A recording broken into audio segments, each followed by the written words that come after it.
The text came at 6:47 p.m. on a Thursday, while I sat in the flower shop parking lot with the engine running and the heat blasting against the February cold. Don't come over tonight. Derek's staying late and it would be awkward. Let's do your visit this weekend instead. I read it once. Then again. Then a third time, each word settling into place like pieces of a puzzle I'd been pretending not to see for months. 23 roses wrapped in cream paper sat on the passenger seat. Premium long stems, $47 with tax. Her birthday was tomorrow. We'd marked it on the calendar 6 weeks ago. Dinner at her place, then the Thai restaurant she loved on Mitchell Street. I'd made reservations, requested a window table. My thumb hovered over her name. The cursor blinked. I could type, "Who's Derek?" Or, "What do you mean awkward?" Or, "Are you serious right now?" Instead, I locked my phone, dropped it in the cup holder, and turned the car around. The clerk at the flower shop looked up when the bell chimed. Young woman, maybe 25, nose ring, kind eyes. She'd helped me pick the roses 20 minutes earlier, asked if it was a special occasion. "Change of heart?"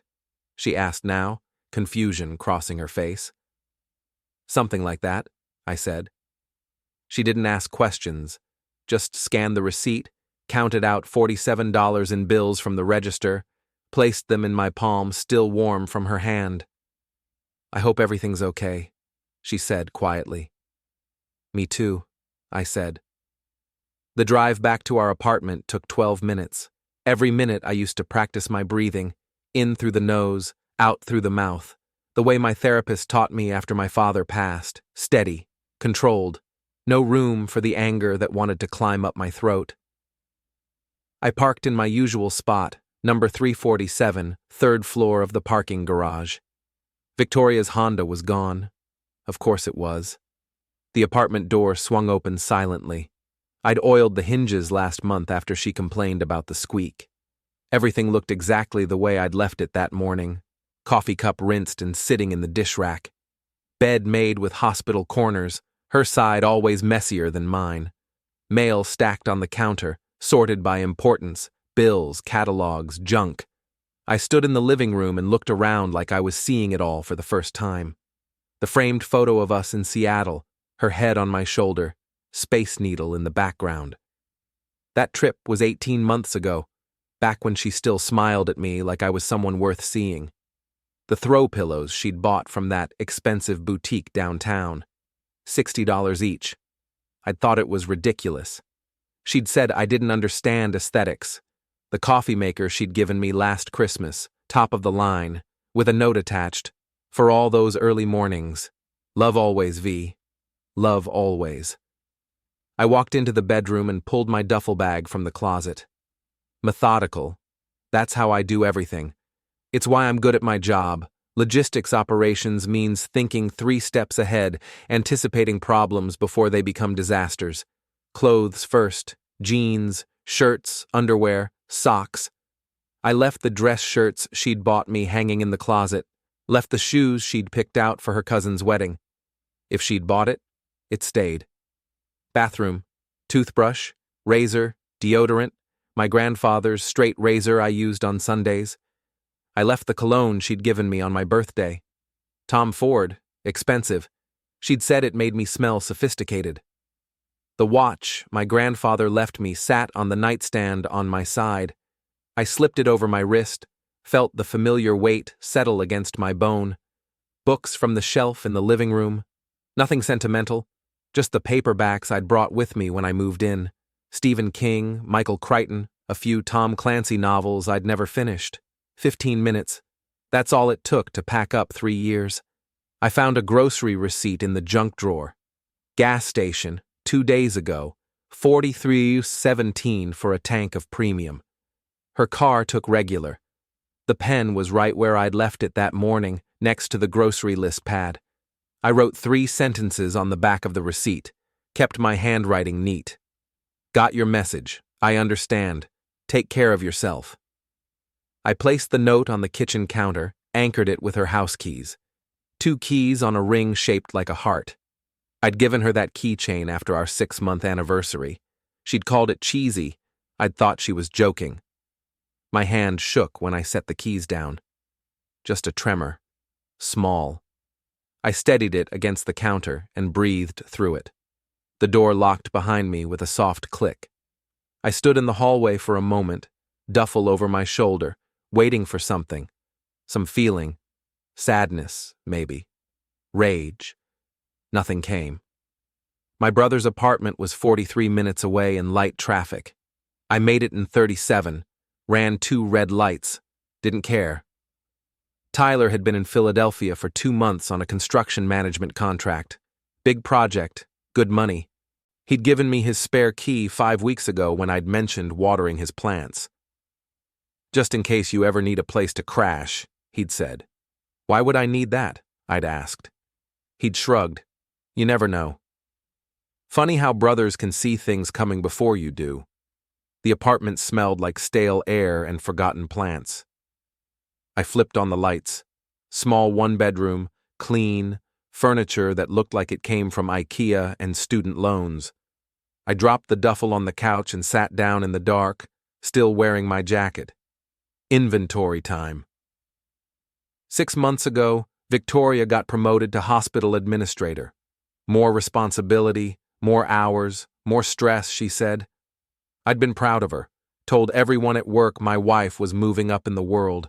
The late meetings started 2 weeks after the promotion. Tuesday nights mostly, sometimes Thursdays. She'd text around 7, running late, don't wait up. I'd wait up anyway.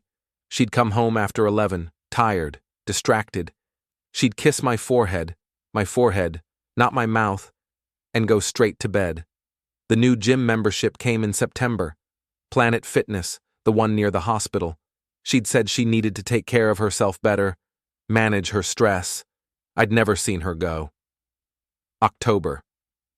She changed her phone passcode. I'd noticed when she asked me to grab her phone from the counter while her hands were full of groceries. I'd picked it up, and the screen demanded a 6-digit code instead of the 4-digit one I'd known. Oh, work made me update it, she'd said. Security policy. I'd handed her the phone without comment. November. She stopped asking about my day. I'd come home with stories about the warehouse, about drivers, about the new routing software that was causing chaos. She'd nod and say, "That's nice," and scroll through her phone. December. Christmas party at the hospital, holiday fundraiser. I'd worn the suit she liked.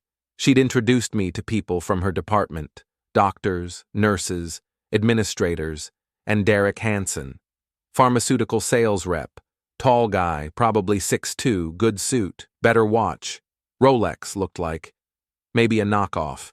He'd shaken my hand too hard and held it too long and called her Vic, like they had inside jokes. Derek's been really helpful with our supply contracts, Victoria had said. He saved us a lot of money. That's great, I'd said. Derek had winked at her. Actually winked. I'd ignored it. January, our 3-year anniversary. We'd gone to dinner. Same Italian place we went for our first anniversary. Same table, same waiter. She'd ordered the same pasta dish, said it reminded her of when things were simple. I'd given her earrings, small diamonds. Not expensive, but thoughtful. She'd thanked me and kissed my cheek. That night in bed, when I'd reached for her, she'd said she was tired. Long week, she'd murmured. Every week was a long week now, and then tonight, February 8th, her birthday tomorrow, Derek staying late, and it would be awkward. Derek, first name, no last name. Like I was supposed to already know who Derek was. Like Derek was part of the architecture of our life now. A load-bearing wall she'd mentioned casually between discussing weekend plans and asking me to pick up milk. I pulled out my phone and typed his name into Facebook. Easy to find. Derek Hansen, lives in Chicago, works at MedPro Pharmaceuticals, single according to his profile. Lots of photos, bars, restaurants, his BMW in various parking lots. One photo from last week, fancy cocktail at a rooftop bar downtown. Victoria had said she was working late last Thursday. My phone buzzed at 11:34 p.m. Her name lit up the screen. "Are you okay? You're being weird." I stared at the words for a long time. Weird. Not, "I'm sorry." Not, "Let me explain." Not, "We need to talk." You're being weird. Like, I was the one doing something wrong. Like, my reaction to being told not to come to my girlfriend's apartment on the night before her birthday, because another man was there, was somehow inappropriate. I turned the phone face down on the coffee table and leaned back into the couch. The anger I'd been holding back all night finally came. Not hot. Not explosive. Cold. Surgical. I didn't want to scream. Didn't want to confront her or him or anyone. I wanted them to understand what they'd done. And I wanted them to feel it the way I felt it right now, sitting alone in my brother's apartment, watching my phone light up with her messages, knowing that somewhere across the city she was with someone else, and the only reason she was texting me was because I hadn't responded the way she expected. I wasn't going to respond now. Not tonight. Maybe not ever. Some mistakes you can fix with apologies and promises. Others you just have to let burn themselves out. I closed my eyes and listened to the silence. Friday morning, I called in personal time. First time in 2 years. My boss didn't ask questions. I spent the day in my brother's apartment, going through memories like case files. Not with emotion. With analysis. Our joint checking account showed a pattern. Dinner charges at Marcello's on Tuesdays. I worked late Tuesdays. Hotel bar charges on Thursdays. I had standing Thursday calls with West Coast clients. She'd been paying for parking downtown on weekends when she claimed to be at her sister's place in the suburbs. I didn't hack anything. Didn't need to. We'd shared finances openly. She'd never thought to hide the details because she'd never thought I'd look. The real estate records were public. Derek Hansen owned a condo in River North. Recent purchase, big mortgage. The kind of place that looks impressive but costs more than it should. His LinkedIn profile painted a clearer picture. Pharmaceutical sales. 5 companies in 8 years. The kind of resume that screams good at first impressions, bad at follow-through. His Facebook was public too. Photos of cars, watches, bottles of expensive tequila, lots of tags from bars and restaurants, a man who lived on credit and image. Victoria called 6 times Friday. Left 2 voicemails. "Daniel, this is childish. Call me back. You're overreacting. Let's talk like adults." I didn't block her. I just didn't respond. Silence is its own answer. Saturday, I went to the hospital parking lot. Not to confront, to observe. I sat 4 rows back in my car, windows down, drinking coffee from a thermos. Hospital staff parking had a rhythm. Shift changes at 7 and 3. Administrative staff usually arrived around 8:30. Victoria's car pulled in at 8:47 a.m. Alone. Derek's BMW arrived at 9:15. He parked 3 spots from her. Casual. Routine. They walked into the building separately, 30 seconds apart. James Porter, the CFO I'd met at hospital events, arrived at 9:30. He glanced at both their cars as he walked past. A flicker of recognition. He knew.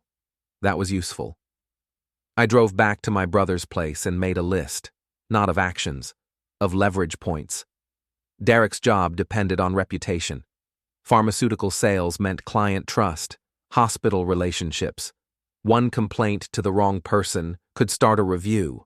A review could uncover discrepancies, and guys like Derek always had discrepancies. Victoria's position was more delicate. Hospital administrator meant managing budgets, staff, public image. Any hint of impropriety with a vendor, because that's what Derek was, technically, a pharmaceutical vendor, could trigger an ethics investigation. I didn't need to fabricate anything. I just needed to arrange the truth at the right time.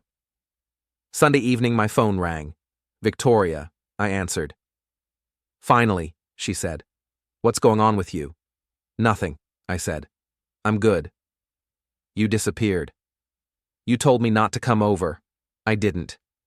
Silence. Then, "That was one night. You packed your stuff and left a note like we're breaking up." "Aren't we?" More silence. Longer this time. "This is ridiculous," she said, voice tight. "Come back. Let's talk." "I don't think there's much to say." "So you're just—" "What? Throwing away 3 years over one misunderstanding?" "I'm not throwing anything away," I said. "I'm just not pretending anymore." "Pretending what?" "That I don't know." The connection was lost. I sat there, phone in hand, feeling nothing where anger should have been. That was the moment I realized something had changed inside me. I didn't want an apology, didn't want an explanation, didn't want her back. I wanted her to feel what I felt, not betrayal. That was too clean, too dramatic. I wanted her to feel erased. Monday morning, I went back to work like nothing had changed.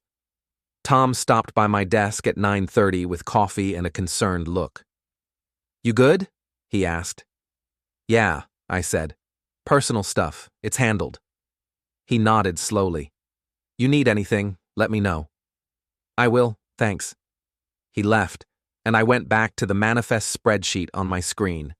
Trucking routes, delivery windows, driver schedules, problems with clear solutions. At lunch, I told my team I had an errand to run. 40-minute lunch instead of 30. Nobody questioned it. The hospital parking lot was busier in the afternoon. More visitors, more movement. I found Derek's BMW in its usual spot, 3rd row under the oak tree, 3 spaces from where Victoria parked. I pulled in next to it and waited. He came out at 1:18 p.m., phone pressed to his ear, laughing at something someone was saying. Navy suit, brown shoes, no tie. The laugh sounded genuine, easy. He didn't notice me until I stepped out of my car. There was silence. He lowered the phone slowly. "I'll call you back," he said into it, not breaking eye contact with me. "Derek," I said. "Right?" His face shifted through a series of calculations. Surprise, recognition, caution. "Daniel," he said finally, like he was testing the name in his mouth. "Victoria's—" "I know who I am," I said. We stood there, 6 feet apart, in the middle of a hospital parking lot on a Monday afternoon. Cars passing behind us, someone's car alarm chirping in the distance. He was bigger than I'd remembered. Maybe 6'2", 6'3", broad shoulders, gym build. The kind of size that usually ended arguments before they started. I'm 5'10" on a good day. Average build. The kind of guy people don't notice in a room. He glanced around the parking lot. A nurse walking toward the entrance. An older couple getting into their car 3 rows over. Nobody close enough to hear. "Listen, man," he said, forcing his voice into something casual, reasonable. "I think there's been some confusion here." "No confusion," I said. "I'm very clear." His jaw tightened. "Then what do you want?" "I wanted to see you up close," I said. "Make sure I had the right person." "The right person for what?" I didn't answer. Just looked at him. Really looked. Expensive watch. Probably real this time, not a knockoff. Wedding ring tan line on his left hand, even though his Facebook said single. Cologne that cost more than my car payment. A man who built his life on appearances. "Are you threatening me?" he asked, voice dropping lower. "No," I said. "Threats are for people who don't have time. I have plenty of time." I moved toward my car. He shifted, blocking my path slightly, not aggressive, just present. "You need to leave Victoria alone," he said. I stopped. I did. She told me not to come over. I left. You know what I mean. Do I? Stop calling her. Stop showing up. Stop. He gestured vaguely. Whatever this is. "I haven't called her," I said. "She's been calling me." "Because you're making her crazy. She says you're sending weird messages, following her." "I haven't sent her anything," I said. "And I'm not following anyone. I'm just here, existing. If that makes her uncomfortable, maybe she should ask herself why." His face flushed. "You need to move on, man. These things happen. People grow apart. Adults handle it maturely." "You're right," I said. "They do." I stepped around him. He grabbed my arm, not hard, not violent, just enough to stop me. "Let go," I said quietly. He held on for another second, then released me. "Stay away from her," he said. I looked down at where his hand had been, then back up at him. "You should probably be more careful about who you put your hands on." "Is that a threat?" "It's advice," I said. "From one adult to another." I got in my car and drove away. In my rearview mirror, I watched him stand there, phone forgotten in his hand, staring after me. That evening, Victoria called. I answered on the fourth ring. "What did you say to Derek?" she demanded. No greeting, no preamble. "We talked. He said you confronted him." "Is that what he called it?" "Daniel, you need to stop this. You're making everything worse." "Worse for who?" "For everyone." Her voice was rising, control slipping. You can't do this. Go to his work. Corner him in parking lots. It's harassment." "I went to the hospital for lunch," I said. "Ran into him in a public parking lot. Had a conversation. 2 adults. Perfectly legal." "It's not about legal. It's about—" She stopped, breathed. When she spoke again, her voice was forced calm. "This isn't you. You don't do things like this." "You're right," I said. "I didn't." "What does that mean?" "It means I used to be the guy who ignored things, who pretended everything was fine, who gave people the benefit of the doubt even when they didn't deserve it." "So what are you now?" "Still figuring that out," I said, and hung up. The next morning, I sent the email to the hospital ethics hotline. Anonymous account. Public Wi-Fi at the library downtown. Professional language. Hospital Administrator Victoria Cross may have undisclosed personal relationship with pharmaceutical vendor Derek Hansen, MedPro Pharmaceuticals. Possible conflict of interest regarding recent supply contracts. Recommend review of vendor relationship protocols and contract approval processes. I read it 5 times. Checked for identifying information. Found none. Send. Delete account. Clear browser history. Leave library. The beauty of it was that every word was true. I hadn't lied. Hadn't exaggerated. Hadn't invented anything. I'd just asked a question. Let them answer it. Wednesday afternoon, I was at Tyler's apartment when I got a text from Linda Gray, my old neighbor. "Saw Victoria today. She looked upset. Everything okay with you two?" Linda was 63, retired teacher, lived alone, made it her business to know everyone else's business. She'd lived 2 doors down from our apartment for as long as I'd been there, brought cookies at Christmas, asked invasive questions disguised as concern. "We're separated," I texted back. "It's been tough." 3 dots appeared. Disappeared. Appeared again. "Oh, sweetie, I'm so sorry. If you need to talk, I'm here. Is there anything I can do?" "Just appreciate you checking in. Thanks, Linda." "Of course, honey. You take care of yourself." I put the phone down and stared at the ceiling. Linda would tell everyone in the building. Within a week, the whole complex would know Victoria and I had split. People would ask her about it. She'd have to explain, have to manage the narrative. Thursday evening, James Porter walked into the coffee shop across from the hospital. I'd been going there every afternoon for a week. Same table, same order, black coffee, no sugar. He saw me immediately.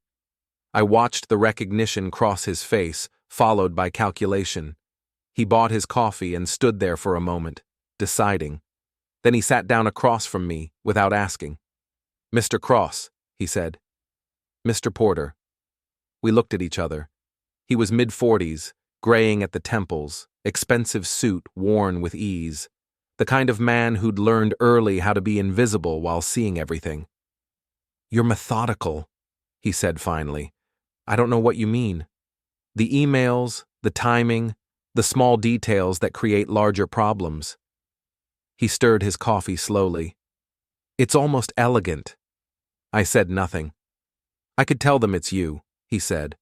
"You could," I agreed. "But you won't." "Why not?" "Because you've known all along," I said. "You've seen Victoria and Derek together, watched them park near each other every Tuesday and Thursday for months.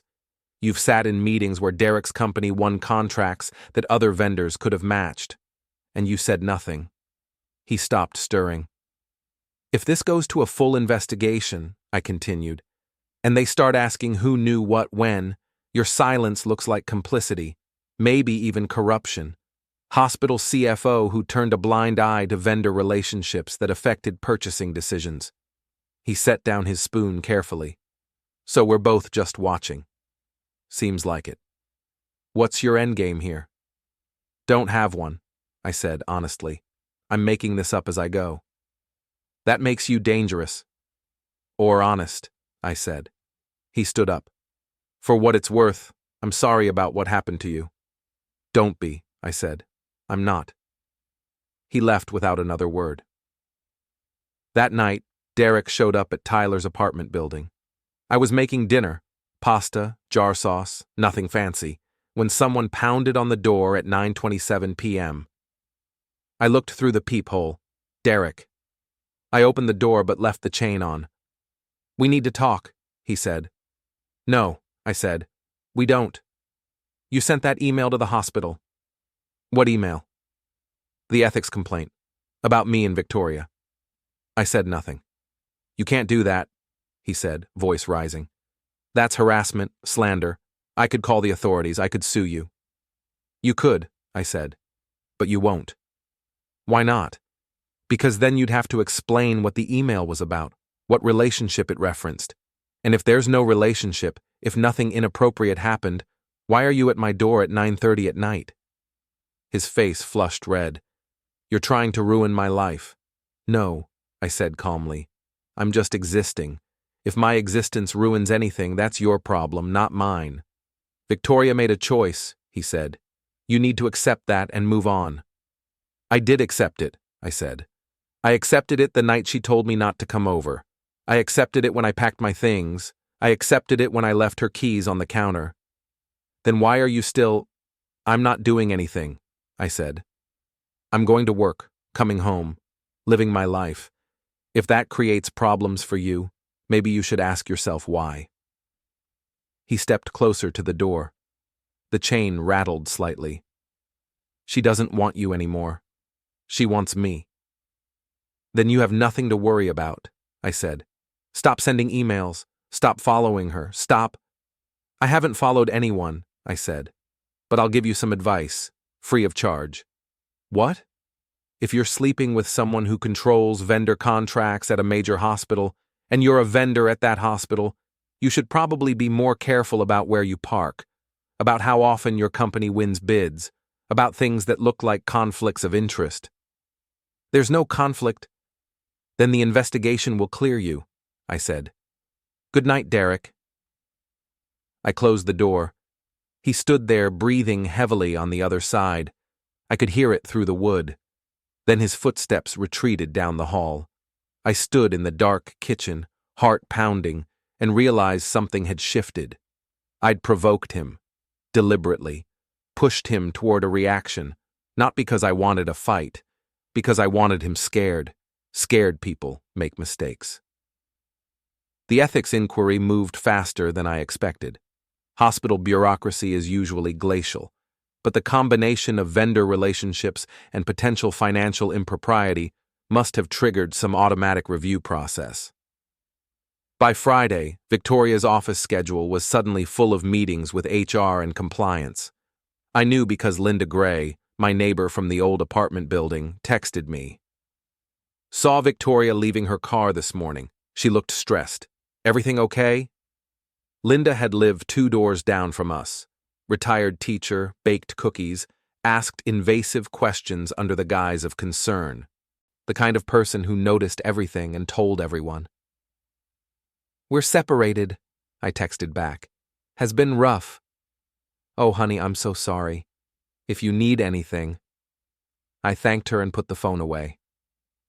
That afternoon, Derek called me. I didn't answer. He called again. Then again. The voicemail was desperate. Daniel, please, we need to fix this. Victoria's about to lose her job. They're talking about an investigation. Just tell them you made a mistake. Tell them you were upset and you got confused about what you saw. I'll make this right. I'll leave her alone. Just please. I deleted it halfway through. Monday morning, I went to Derek's condo building. Not inside, just the parking garage, public access, no security.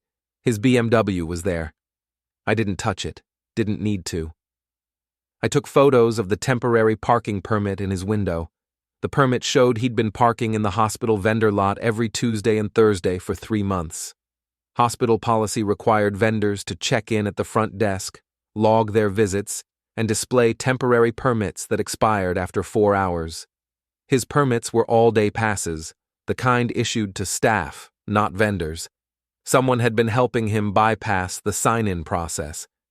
I emailed the photos to the hospital's procurement office. Anonymous again. Professional tone. Vendor Derek Hansen appears to have unauthorized extended parking access. May indicate preferential treatment or security protocol violations. Small thing. But auditors love small things. They pull threads until sweaters unravel. That evening, Victoria showed up at my work. I was walking to my car at 6:15 when she appeared from behind a delivery truck. She looked like she'd aged 5 years in 2 weeks. Hair pulled back severely, no makeup, dark circles under her eyes. "You're destroying my career," she said. "I haven't done anything to your career," I said. "Those emails, those tips. That's you. I don't know what you're talking about." "Liar." Her voice cracked. "You're sabotaging me because you're hurt." "I'm not hurt," I said. And I meant it. The strange thing was, I really wasn't anymore. "I'm just watching." "Watching what?" "Consequences." She stepped closer. "I made a mistake. I admit that. But this, what you're doing, this is vindictive and cruel and—" "I'm not doing anything vindictive," I said calmly. "I sent one email asking questions about a potential conflict of interest. If there's no conflict, there's no problem. The investigation will clear you." "But there is a conflict," she said quietly. "Then that's not my fault." Her face hardened. "You used to be kind. I used to be a lot of things." She left without another word. Wednesday, the hospital placed Victoria on administrative leave pending the ethics review. The official statement cited potential policy violations requiring external assessment. It would be weeks before any findings, maybe months, but administrative leave meant no access to her office, no authority, no control. Her reputation, the thing she valued most, was now a question mark. Derek's company suspended him pending their own review of vendor conduct. Pharmaceutical companies are paranoid about impropriety. Even a hint of relationship-based sales tactics could trigger SEC scrutiny. I learned this from a coffee shop conversation I overheard between 2 hospital vendors. I'd been going to the cafe across from the hospital every afternoon, just sitting, listening. Friday afternoon, James Porter walked into the same cafe. We made eye contact. He bought his coffee and sat down across from me without invitation. "You're methodical," he said. "I don't know what you mean." "The emails, the timing, the small details that add up." He stirred his coffee slowly. "It's almost elegant." I said nothing. "I could tell them it was you," he said. "You could," I said. "But you won't." "Why not?" "Because you knew all along. You saw them together and said nothing. If this goes to a formal investigation and they dig deep enough, that looks like complicity." He set down his spoon carefully. "So we're both just watching." "Seems like it. What happens now?" "I don't know," I said honestly. "I'm figuring it out as I go." He stood up. "For what it's worth, I'm sorry about what happened to you." "Don't be," I said. "I'm not." That night, Derek left me another voicemail.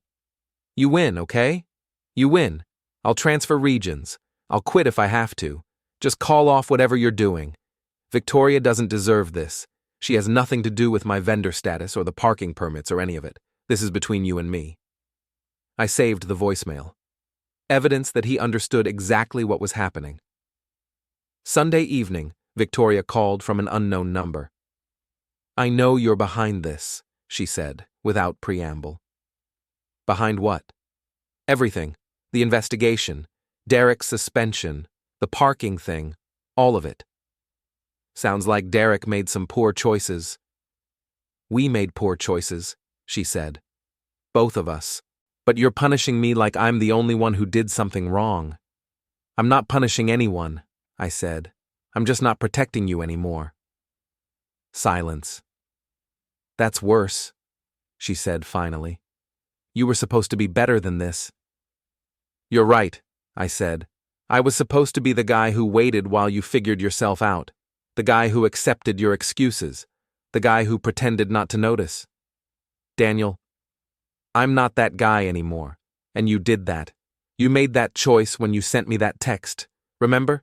Don't come over, it would be awkward. I didn't mean… Yes, you did. You meant every word. You just didn't think there would be consequences. I hung up. The twist came Monday morning. I was at my desk when I got a call from an unknown number. Professional voice, calm. Mr. Cross? This is Detective Ramirez with the… I'm sorry, I interrupted. Can you repeat your name? Detective Ramirez. I think you have the wrong person, I said, and hung up. Another call. Different number, different name. Mr. Cross, this is Officer Bennett. We need to speak with you regarding… I hung up again. They were trying to shake me. Probably Derek's idea. Make me think I'd crossed a legal line. But I hadn't. Everything I'd done was public information, anonymous tips, and careful observation. No harassment, no threats, no laws broken. Still, the calls meant they were desperate, which meant I was close to something. The hospital's ethics investigation concluded after 3 weeks. The findings were confidential, but the outcome wasn't. Victoria was terminated for violating conflict of interest policies. Derek's company ended his contract. The hospital banned him from their vendor list permanently. I didn't celebrate. It wasn't about celebration, but it also wasn't finished. The investigation started 2 days later. MedPro Pharmaceuticals' internal audit team worked fast when money was involved. They found everything I'd suspected and more. 3 years of inflated expense reports, client dinners that never happened, hotel stays in cities he'd never visited, mileage claims for trips he'd never taken, conference registrations he'd filed for reimbursement but never attended. He'd been stealing from his own company while sleeping with a hospital administrator who approved his contracts. The irony was almost too perfect. I learned all of this from James Porter, who called me on a Wednesday afternoon. They're pressing charges, he said without preamble. Criminal? Civil first. Companies suing for restitution could turn criminal depending on what else they find. Why are you telling me this? Because you should know what you started. I didn't start it, I said. I just stopped ignoring it. He was quiet for a moment. You keep saying that? Do you actually believe it? Every word. He hung up. Thursday evening, I drove to Derek's condo building one last time.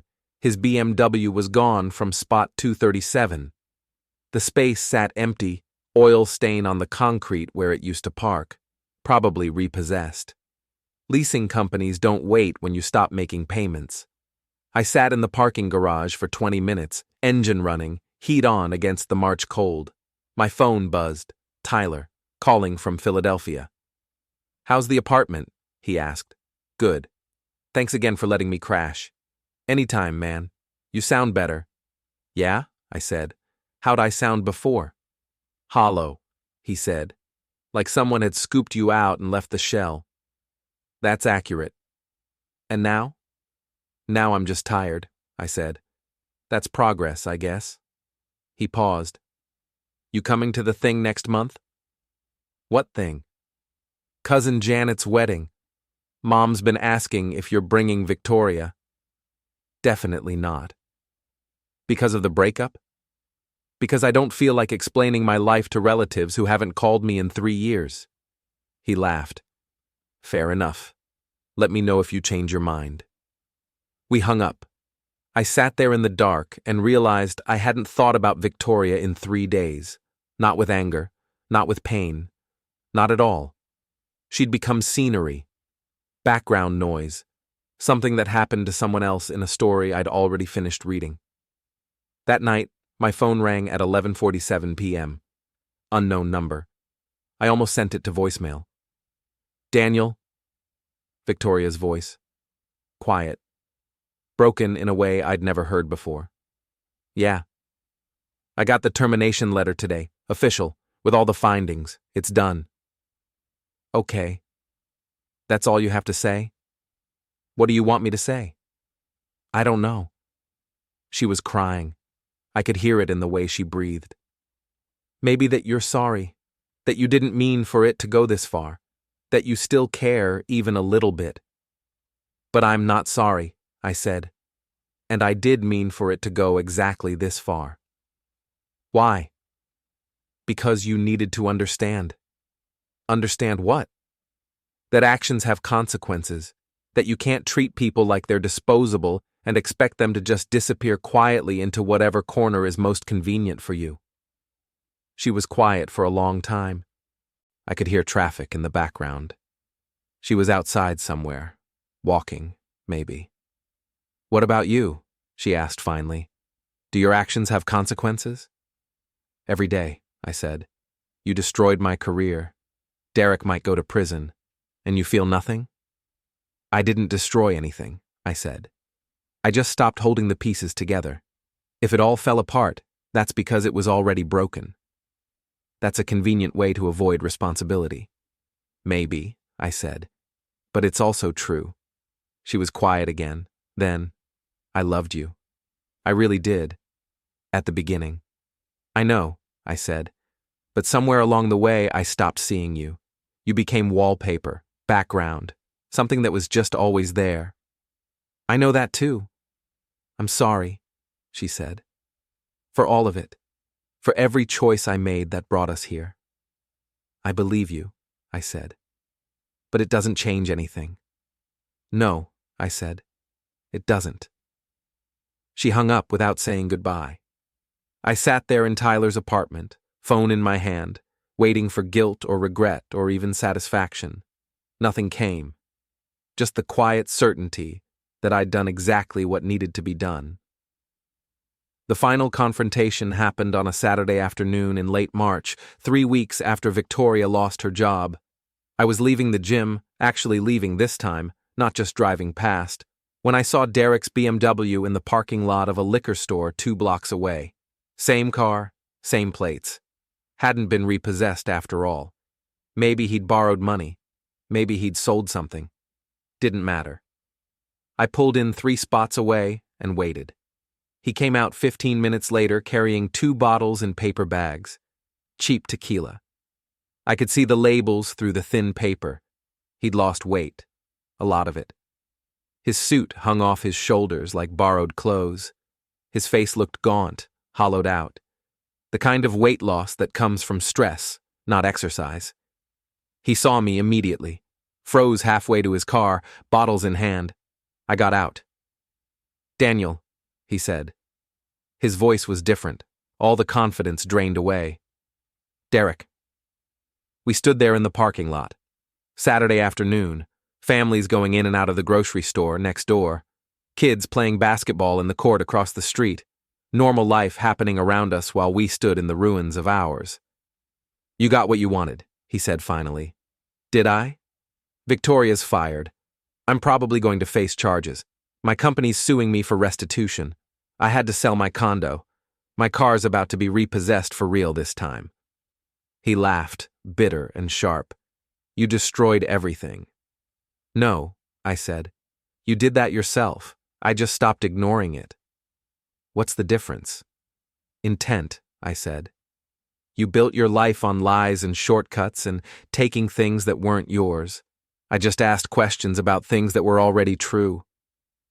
You knew what would happen. I suspected, I said. But if the questions revealed problems, the problems existed before I asked them.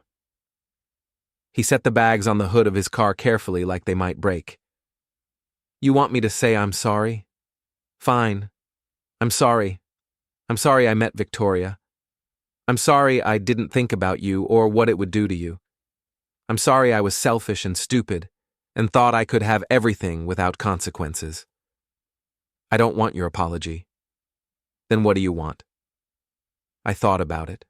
Really thought about it for the first time in weeks. I wanted you to feel what I felt, I said finally. That night when Victoria told me not to come over because you were there. When I sat alone in my brother's apartment and realized that the person I'd trusted most in the world had erased me like I didn't matter. Like I was just an inconvenience to be managed. I feel it, he said quietly. Every single day. The shame, the fear, the knowing that everyone sees you different now. Good, I said. He picked up his bags. Glass clinked inside. You're not a good person, Daniel. Neither are you. But I never pretended to be. That doesn't make you better, I said. It just makes you honest about being worse. He got in his car and drove away. I stood there in the parking lot and felt something finally break loose in my chest. Not relief, not satisfaction, not triumph, just an ending. Clean and final. 3 days later, Victoria called one last time. I need to get my things from the storage unit, she said, at the apartment complex. It's your apartment now. I moved out. I know, but there are boxes in the storage unit. My grandmother's china, some photo albums, things I can't just leave. When? Tomorrow?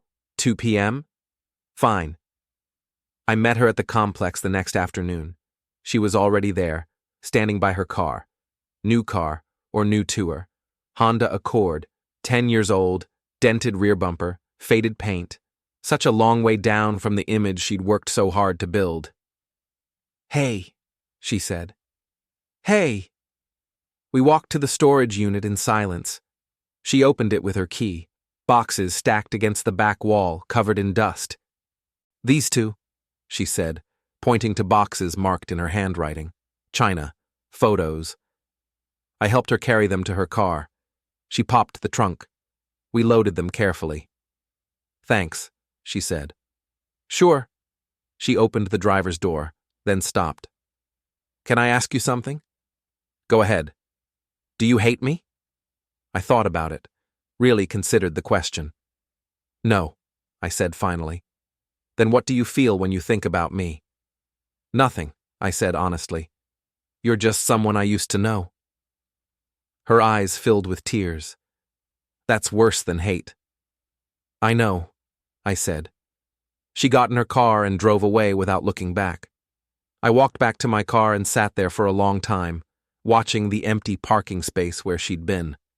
The thing about revenge is that everyone thinks it's supposed to feel good, satisfying, like justice served cold on a silver platter. But it doesn't. It just feels like an ending, and sometimes that's enough. I started my car and drove back to Tyler's apartment.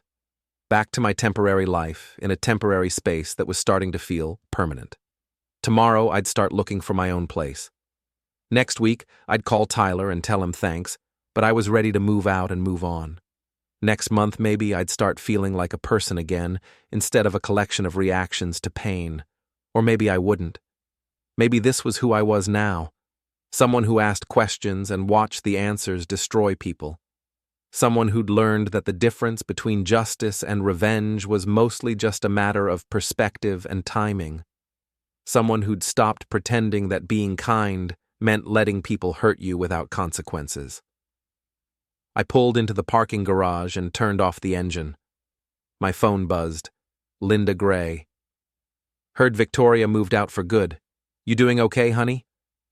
I typed back, yeah, I'm good. And for the first time in 2 months, that felt actually true.